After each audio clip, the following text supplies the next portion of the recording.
Benzino and Wack 100 are beefing again. Wack recently shared an audio of Benzino snitching on someone on his Instagram. Under the post, Royce the 5'9" commented, "Man, ain't nothing to be thrown lead at. He'll make sure his nephew gets thrown in the pokey and then sleep like a baby so he can wake up tomorrow and go to the only place that believes he would crack an egg." The white boy comment section. Someone replied to Royce, "Just an Eminem coattail rider. What's your comment on him disrespecting black women on those tapes?"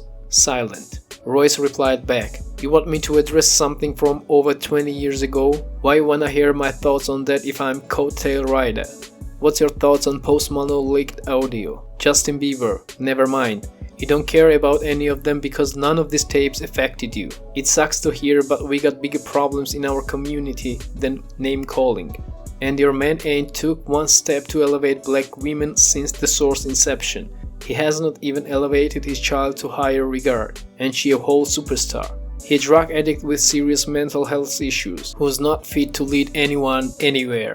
Now go sit your A down somewhere and stop addressing men you don't know on social media.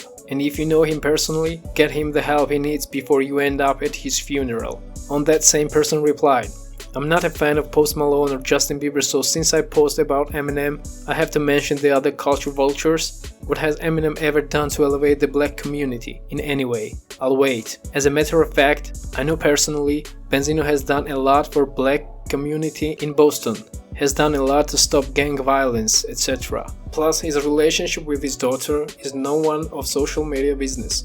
We have no idea what goes on behind closed doors. But again, what has Eminem done for the black community, Detroit community? List are proof children and family taken care of. Plus, I don't care if it was 1,000 years ago. Do we forget about slavery? Hell no." Again, Royce replied, "Well, I'm chief executive to Marshall Mathers Foundation, so I can answer that. My job is to make sure funds are disseminated to the right places and in the right amounts. Ever since the pandemic, there is a fund in place that is set aside specifically for black and brown issues in underserved communities, starting in Detroit. I've already spearheaded a mental health initiative. Dollar amounts are millions and higher. And yes, you do have to mention Post Malone and others. Fun fact, every single lyrical rapper got a record deal in Detroit after M blew up. Everybody. Name another white rapper with multiple bros around him who are all touching 7 or more figures. And when you realize there are none, maybe you'll address them. And tell Zeno to stop saying Interscope put black people around him. That's ridiculous.